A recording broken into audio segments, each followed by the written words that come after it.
ओम नमो नारायणाय।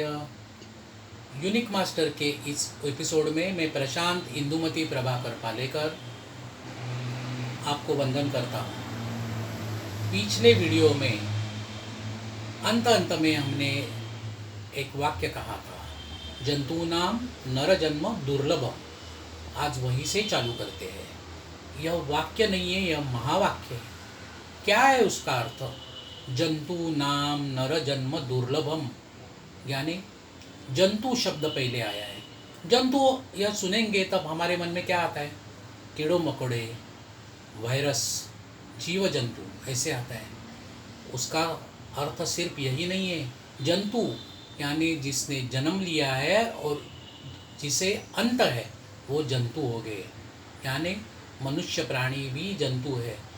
फिर जंतु कौन नहीं है? भगवान नहीं है। अजन्मा जो है वो जंतु नहीं है। जैसे जन्म नहीं है उसे मृत्यु नहीं है, वो जंतु नहीं है। लेकिन जो मृत्यु हो जाता है और जन्म लेके मृत्यु हो जाता है, बार बार जन्म लेता है, बार बार मृत्यु हो जाता है, वह जंतु है। अभी मनुष्य प्राणी इसमें सबसे श्रेष्ठ है। ऐसे कहा है, नर जन्म दुर्लभम, यानी दुर्लभ है नर जन्म की प्राप्ति। लक्ष्य 84 योनि में जन्म लेने के बाद मनुष्य जन्म की प्राप्ति हो जाती है। अभी यह है तो हम अन्य प्राणी मात्रों से मनुष्य प्राणी अलग हुए ना, वैसे ही है। मनुष्य प्राणी और अन्य प्राणियों में एक समानिकता है। वो कौन सी है? मालूम हो गया आपको? उसमें समानता यह है कि मनुष्य प्राणी में धर्म, अर्थ, काम, मोक्ष यह सिर्फ मनुष्य प्राणी के लिए है। और बाकी सभी प्राणियों में आहार, निद्रा, भय, मैथुन यह है। मनुष्य प्राणी में भी है और जानवरों में, जीव जंतु में भी है। आहार यानी पेट भरने के लिए जो करना चाहिए वो करना। निद्रा, सभी को नींद आती है, निद्रा।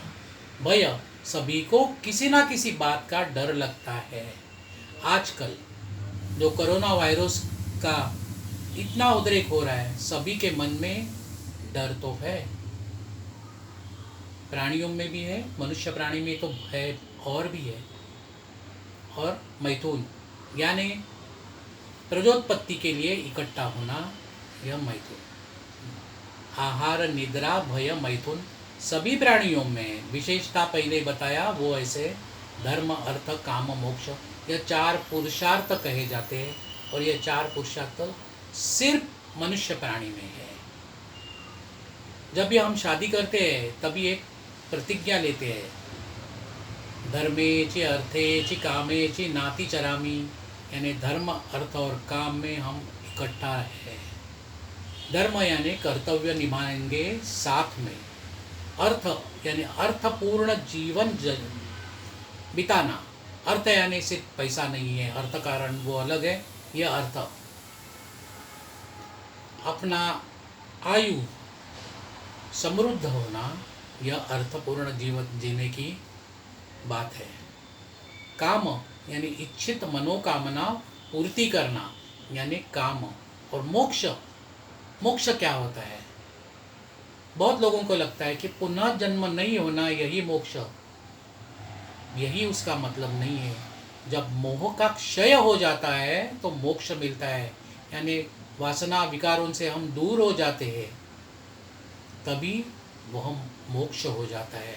यह प्राप्ति सिर्फ मनुष्य देह में ही हो जाती है। उसके लिए क्या करना चाहिए? क्योंकि धर्म, अर्थ, काम में पति पत्नी साथ में, मोक्ष में अलग अलग। क्योंकि हर इंडिविजुअल मोक्ष के लिए खुद को ही झगड़ना पड़ता है, दोनों साथ में नहीं मोक्ष प्राप्त कर सकते। जैसे मोक्ष प्राप्त करने के लिए ऐसे कहा जाता है, अच्छे गुरु की प्राप्ति होना चाहिए। अच्छा गुरु कैसे मिलेगा? हम कहाँ कहाँ ढूंढेंगे गुरु को? यही तो बहुत बड़ी समस्या है। पिछला एपिसोड होने के बाद मुझे बहुत व्हाट्सएप आ गए कि बताइए कि अनुग्रह लेना जरूरी है कि नहीं। उसके बारे में एक छोटी सी कहानी बताता हूँ। शिरडी साईनाथ जी के पास एक भक्त गया। उन्होंने कहा, बाबा बताइए, ओनियन, कांदा, प्याज खाना अच्छा है कि नहीं? बाबा ने पूछा। तुम्हें अच्छा लगता है? हाँ हाँ, खाओ, अच्छा है। दूसरे एक भक्त गए। उन्होंने कहा, बाबा प्याज खाना अच्छा नहीं है ना? बाबा ने कहा, नहीं, बिल्कुल अच्छा नहीं है। दोनों जब साथ में मिले तो एक ने कहा प्याज खाना अच्छा है, दूसरे ने कहा प्याज खाना बिल्कुल अच्छा नहीं है। किसने कहा? बाबा ने कहा। दोनों झगड़ा करते हुए बाबा के पास गए और कहा, बाबा जी, आपने इन्हें कहा प्याज खाना अच्छा है, मुझे कहा प्याज खाना अच्छा नहीं है, दोनों बराबर है। कैसे? जिसके मन में प्याज के प्रति प्यार है खाने के लिए, जिसे अच्छी रुचि रखते हैं, उसके लिए प्याज अच्छा है। जिसके लिए नहीं रखता उसके लिए नहीं है। और बाबा ने उधर एक कांदा था, प्याज था, उस पर ऐसी बुक्की मारी, फोड़ा और भाकरी के साथ खाना चालू किया। इससे हम क्या सीखते हैं कि गुरु की जरूरत है कि नहीं। जिसे अंदर से लगता है कि मुझे कोई मनुष्य देह में गुरु चाहिए, उसके लिए गुरु अच्छा है। जिसे नहीं है उसे भगवान भी गुरु के समान है। अपने आप आके आपको कुछ बताएंगे, लेकिन तब उस तक हमें पहुंचना है। आपने शायद रोमांस विद गॉड पढ़ा होगा, तो उसमें यह विस्तृत रूप से दिया है कि मेरे बारे में क्या हुआ, मैंने अनुग्रह लिया था कि नहीं, जरूरी था कि नहीं, फिर किसने मुझे उपदेश करके मंत्रोपदेश किया है, वो सब उसमें आया है। आप पढ़ेंगे तो मालूम हो जाएगा।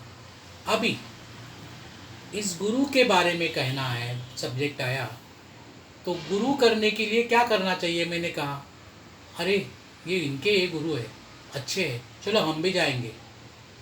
ऐसे नहीं होता।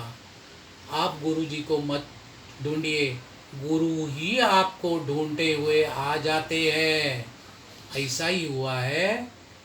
और वो क्या हुआ, कैसे हुआ, वो अगले वीडियो में मैं आपको बताऊंगा।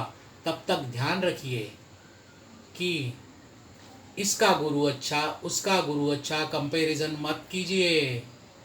साई सच्चरित पढ़ा होगा, वो मूलतः मराठी में है, उसमें ऐसा लिखा है, संत असती अमाप परंतु आपुला बाप तोची आपुला बाप। यानी जगत में बहुत साधु संत है, लेकिन अपना बाप वो अपना ही बाप रहता है। दूसरे का बाप भले ही आपको अच्छा लगेगा, लेकिन अपना बाप वही अपना बाप है। इसका मतलब यह है, इसका मीनिंग यह है कि एक गुरु आपको अच्छा लगा, यह छोड़ के वहाँ मत भागना। दूसरा अच्छा लगा, वो छोड़ के यहाँ मत आना। गुरु आपको ढूंढते हुए आएंगे और आपको अनुग्रहित करेंगे। वो कैसे हो जाता है, मैं आपको अगले वीडियो में बताऊंगा। तब तक ओम नमो नारायणाय।